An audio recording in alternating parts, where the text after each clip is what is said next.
A house fire can be one of the scariest or worst things that can ever happen to you, and in the chaos, we tend to forget the basics. That's why we asked the Shelby Township Fire Department to remind us step by step, and who better to use as TV guinea pigs than my cousins and their children. What are some of the biggest issues that you see that families, kids, parents will do in a fire, the things they're doing wrong? Well, number one, they don't practice enough. They don't actually go, hey, we need to find 2 ways out of every room. We need to get out, get low under the smoke and go, get outside, get out and stay out, and then go to your meeting place. So we're going to walk through all that today with this family and show them some fire safety tips. We're going to show some cooking tips, which are the leading cause of house fires. What is my cousin Courtney doing wrong? Well, nothing right now, which is good.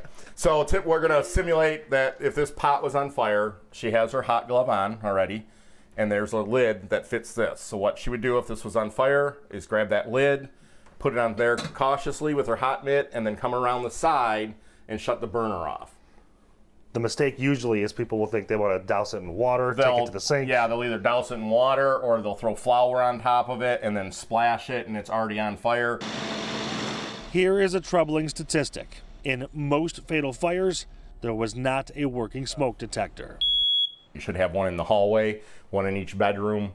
And then one in each bedroom? One in each bedroom, because, you know, some people are sound sleepers and they don't wake up, and it takes a couple minutes for you to recognize that that's going off anyway. So to have it in your bedroom and have them all synchronized so that they all go off, one goes off, they all go off. And they sell, like, I brought mine from my home today. This is just a battery operated one. My house is older, and this kitty syncs up with 3 other fire or smoke detectors, so that if one goes off, they all go off. Also, you are supposed to sleep with doors closed. It's a very difficult thing for parents and kids to do, but keeping them closed makes a big difference. Well, as you can see, we're standing in the hallway and there's smoke here, and it limits how much goes into this room. And if there's an active fire out here, it gives you extra minutes to wake up from those smoke detectors going off, get your bearings, go for your escape plan, whatever that might be. And again, that's knowing 2 ways out of every room. So girls, Lieutenant had his machine outside. The whole hallway was filled with smoke. Did you really have any smoke coming in here? We had like the slightest by the door. Just a little bit? Yeah. So if there was a fire, you would know not to go out there, right? Yes. And why?